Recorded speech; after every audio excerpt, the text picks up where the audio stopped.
वहां बौद्धों की स्थल है, वो बौद्धों से जुड़ा हुआ मामला है। अगर उसको सही तरीके से छानबीन किया जाए तो आपको बहुत सारे प्रमाण आज भी वहां मौजूद हैं जो बौद्धों की विरासत से जुड़ी हुई है। सनातन धर्म को बौद्ध से कैसे जोड़ रहे हैं? सनातन धर्म जो है, ये जो सनातन जो शब्द है ना, ये सनातन शब्द भी बुद्ध का है।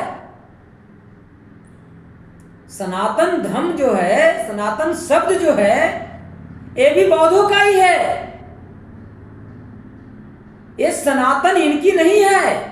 जो सनातन का ठेका लेकर बैठे हुए हैं, ये सनातन तो धर्म, ये शब्द हमारा शब्द है, बौद्धों की शब्द है, बुद्ध का शब्द है।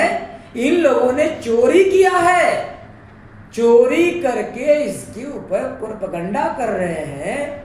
और सच्चाइयों को जो है वो जातक कथा अगर पढ़ा जाता है तो जातक कथा पढ़ेंगे तो आपको पता चलेगा ये सनातन शब्द का कहाँ से उत्पत्ति हुआ, सनातन धर्म, सनातन शब्द किसका है, सनातन धर्म किसका है, सारा आपको पता चलेगा।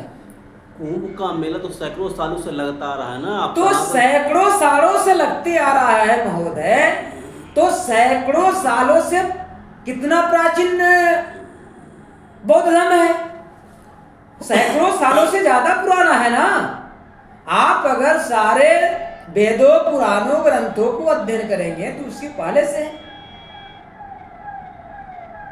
और उसी के अनुकरण करके इन लोगों ने ये सब लिखा है।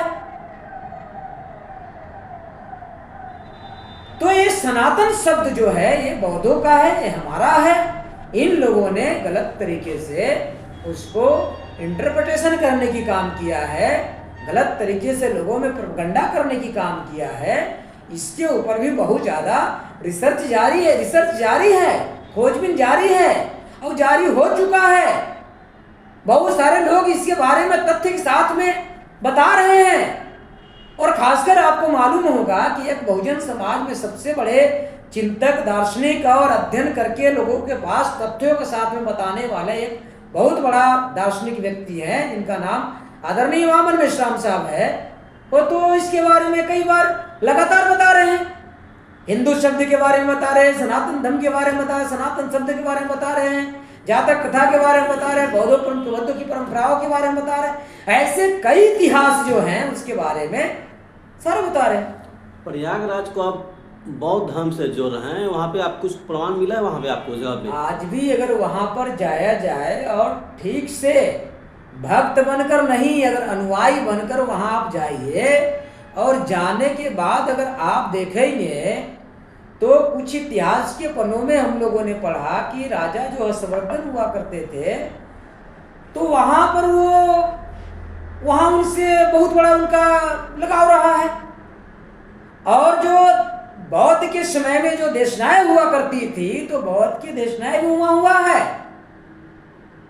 और बुद्ध भी वहाँ पर जाकर कई बार जो है वहाँ से अपने कार्य को संचालन किया है, प्रवचन किया है। और आज भी वहाँ स्तंभ जो है मौजूद है। तो ये सब ढूंढने की जरूरत है, और ढूंढने पड़ा है और उनको भी मालूम है, आरएसएस के लोगों को मालूम है, भाजपाइयों को मालूम है। वो तो सारे मालूम होने के बाद जबरदस्ती छुपा करके गलत सलत बोलने की काम उनका है। वो तो ठेका लिए हुए है, झूठ बोलने का ठेका अगर इस देश में कोई लिया है तो आरएसएस और बीजेपी के लोग झूठ बोलने की खेती करते हैं और झूठ का ही ज्यादा प्रोपगंडा करते हैं। तो सनातन और इतना ही नहीं, ये सारा के सारा ये छानबीन करने की जरूरत है, अध्ययन करने की जरूरत है, खोजने की जरूरत है। खोज हो भी चुका है और जारी भी है। इस समय क्या है कि अभी इनके हाथ में सत्ता और व्यवस्था है।